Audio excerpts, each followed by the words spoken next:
we have 6 days every week to react to what took place in a team's previous games. As a result of that, when things go really bad, we have a long time to highlight all the things that went bad. When things go really good, we get to sit there and throw some flowers on a team, which has me thinking about the Dallas Cowboys right now. Because not that long ago, Harry, even their own owner, Jerry Jones, was talking about the possibility of Dak Prescott and the offense being in a slump. On Sunday night, they win 56-14. Dak Prescott threw a touchdown to a running back, a wide receiver, a tight end, and an offensive lineman for good measure. And Jerry, after the game, is saying, what slump? So let me ask you this. Was it fair in the first place for us to be talking about Dak Prescott slumping? Or is Jerry validated in his thoughts that what slump is the real slogan of the week?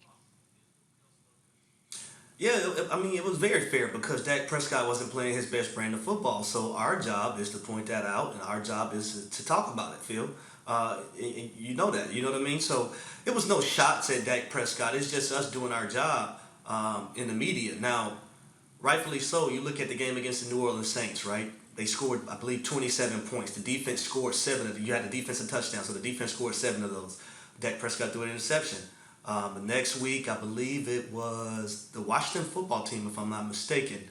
I think they only scored 27 points again, and the defense scored a touchdown, got a fumble for a touchdown in that game. And I think Dax threw 2 interceptions.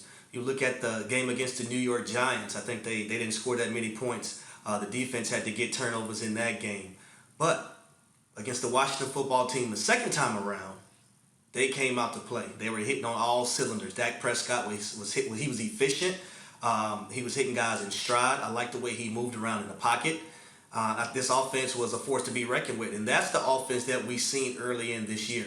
When this football team, the Dallas Cowboys, when they hit on all 3 cylinders, and more importantly, when Dak Prescott is on, and this offense is thriving, this team is scary, this team is dangerous, and they can play with anybody in the National Football League. It's scary to think that all of a sudden, this Cowboys team that has Dak Prescott and Zeke Elliott and Tony Pollard and Amari Cooper and CeeDee Lamb and Michael Gallup and the emergence of Dalton Schultz this year still might actually be a defensive team, as Micah Parsons feels like the runaway defensive rookie of the year, and that pass rush on Sunday night just absolutely swallowed up, admittedly a compromised Washington offense, but they just completely dominated them.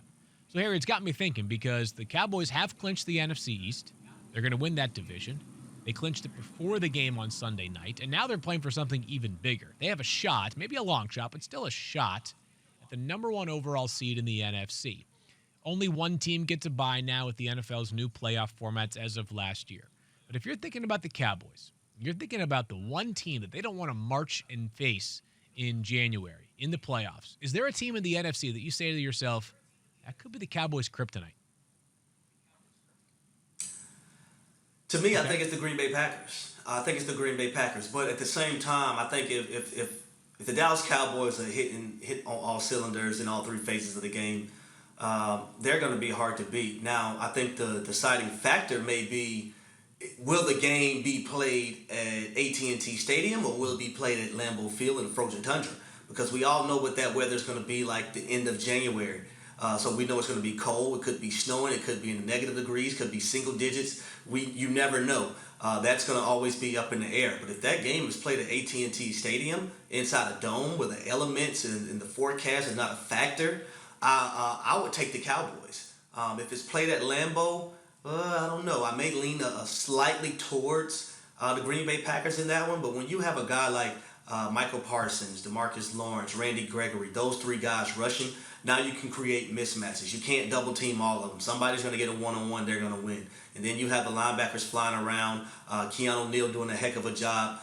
He came into the league as a safety, been drafted by Dan Quinn in Atlanta in the first round. He's moved down to that linebacker position. And then you look at the guys on the back end. Anthony Brown. You look at Trayvon Diggs. I almost said Stephon Diggs. Trayvon Diggs, and he has 11 interceptions right now in the NFL, a guy who's a ball hawk. But I will say this about Trayvon Diggs. And the first team to actually exploit it was Bill Belichick, right? One of the things that you have to understand when you're playing Trayvon Diggs is that he wants to get picks. So he's going to break on routes, he's going to cheat routes, and he's going to jump them. So you're going to have to double move them. If you're not willing to double move them, or if your O-line cannot hold up in protection because of those three guys I named earlier, then you're basically screwed. But I like what they present. Jordan Lewis, I think he's had a good year, getting pass breakups, intercepting the football. He had a great game previously against the New York Giants with 4 PBUs and an interception in that game. So I just think they have the secondary to be able to match up with teams who want to pass the football. Thanks for watching ESPN on YouTube. For live streaming sports and premium content, subscribe to ESPN Plus right now.